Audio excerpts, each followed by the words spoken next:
All right, so apparently the Michigan Wolverines are very close to adding another 5-star to their already incredible 2025 recruiting class. Let's get it. Wolverines, hey, they're back at it, and they are not done in this 2025 cycle. Most teams are done in 2025. Michigan is not. They got a big-time 5-star on the board. We're talking Tai Haywood. He's a 5-star offensive tackle from Denton, Texas. The only available 5-star that remains unsigned. He decommits from Alabama about 10 days ago now, and this weekend, he was in Ann Arbor for that official visit. How did it go, Steve? What are you hearing? What's the latest intel on Tai Haywood?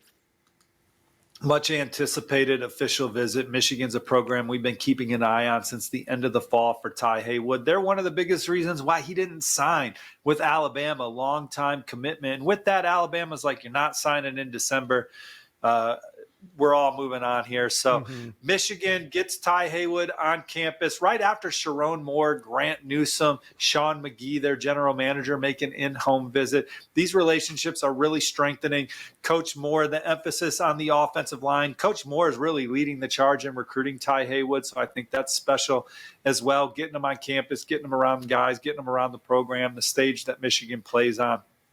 The intel favors the Wolverines right now. So Chad Simmons and I have logged an on-3 RPM in favor of Michigan, joining EJ Holland and others. So we like where Michigan stands. Now they got to get it to the finish line.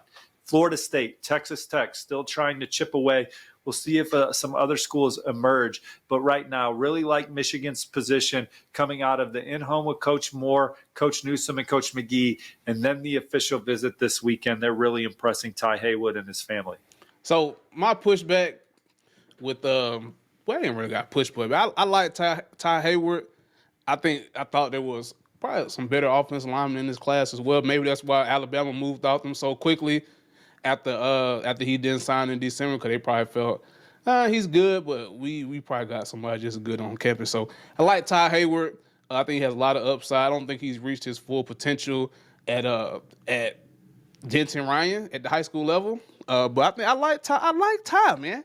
I like Tai. Would have been a nice addition to Keelan Russell in the Alabama class, but I like a couple other guys better, man. I have a couple guys I have rated a little bit higher than Tai Haywood.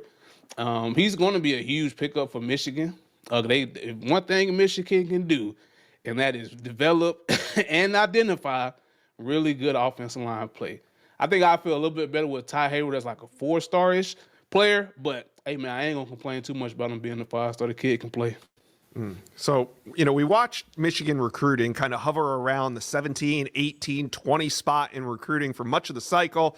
Then, of course, the big flip comes of Bryce Underwood towards the end. Michigan recruiting kind of takes off in this trajectory that we haven't seen in a while with them. And now it looks like they're going to add another 5-star to this class before it's all said and done. What would Tai Haywood add to an already top 10 class for Michigan? What does that mean for the Wolverines recruiting?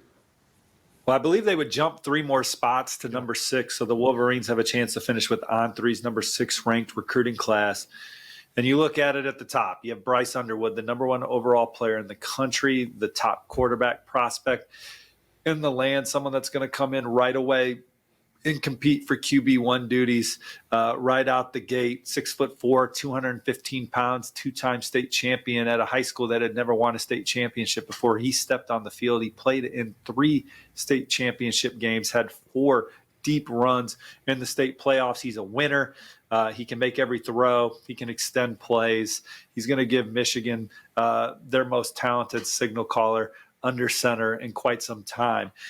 Oh no, I gotta get you. I don't know if he better than JJ. I don't know. I gotta say he's a better athlete. No, whoa. Wait a minute.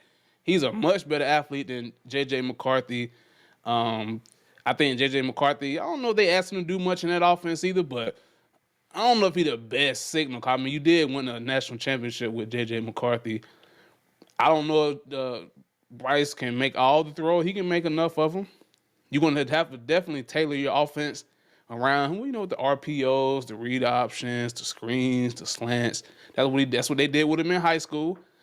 Kenny, I have seen him push the ball down the field here or there at the high school level. I haven't seen him do it enough to be like, oh, he can make all the throws. But just be ready to build a offense tailored to him. That's all I gotta say. If you're not building the offense tailored to Bryce Underwood, you're making a mistake. The kid is special, but you better use him the right way. Andrew Babalola is already in the fold, has as much left tackle traits as any at the position in the class. He's a little more raw than some of his peers. But if it really comes together, it would not be surprising if Andrew Babalola is the top offensive lineman selected in the draft in 3 to 4 years down the road. So you add Tai Haywood, another 5-star, to Bryce Underwood and Andrew Babalola, you are really solidifying the perimeter blocking and your quarterback. I was at the All-America Bowl, Navy All-America Bowl in San Antonio last week, Josh. Nate Marshall, a 6'4", 270-pound athletic defensive lineman, very versatile. Michigan flipped him from Auburn the day before the early signing period hit. Michigan really crushed it in the secondary this cycle. They flipped Shamari Earls from Georgia. He's a 6'2", 205-pound defensive back that can really run. They beat Penn State for Kenoa Winston, a very versatile safety product. And then Jaden Sanders is a very intriguing 6'2", 180-pound cornerback from the Lone Star State that we have ranked in the On 300 that has a lot of upside. So this Michigan class loaded in the secondary. Obviously landed the top quarterback, have a chance to sign one of the best offensive line classes in the country. A lot of high upside guys, a lot of culture fits. Could finish number 6 nationally, but this is a class that can help Michigan get right back into the conversation of winning another national championship. Hey man, like I say, man, I think this is a great class as far as star power goes. I do think a lot of the prospects at the top of this class for Michigan I think they're a bit raw, and you have to use them in specific ways and design the offense around them. And I think Sharon Moore can do that. I just like to be that one voice amongst all this hype and pandering that's going on in this college football recruiting. Want to say, hey man, these kids are good, but you need to account for X, Y, and Z. I think it's a good class. I really like this. I really like if I was starting a franchise on college football 25, guess who I'm picking up? Bryce Underwood. Because I can develop an offense around him. He's going to be fast. He's going to have a good arm talent. He's going to have a good arm strength. And I can develop him. He's going to need to be developed. He's not going to be super ready out the box. He may play out the box, and it might get a little ugly here and there. But I do like Bryce Underwood long term. I do like Tai Haywood long term. I got to do some research on Andrew Babalola. I think I watched this tape. I think he's on my board. But I don't know. I got to check it. But y'all let me know what y'all think about this in the comments below. If you're sensitive, leave my channel, leave my page. We have fun over here, man. We have fun, man. We have fun. We talk sports. It's a reaction channel. If you're sensitive, man, go on, get up out.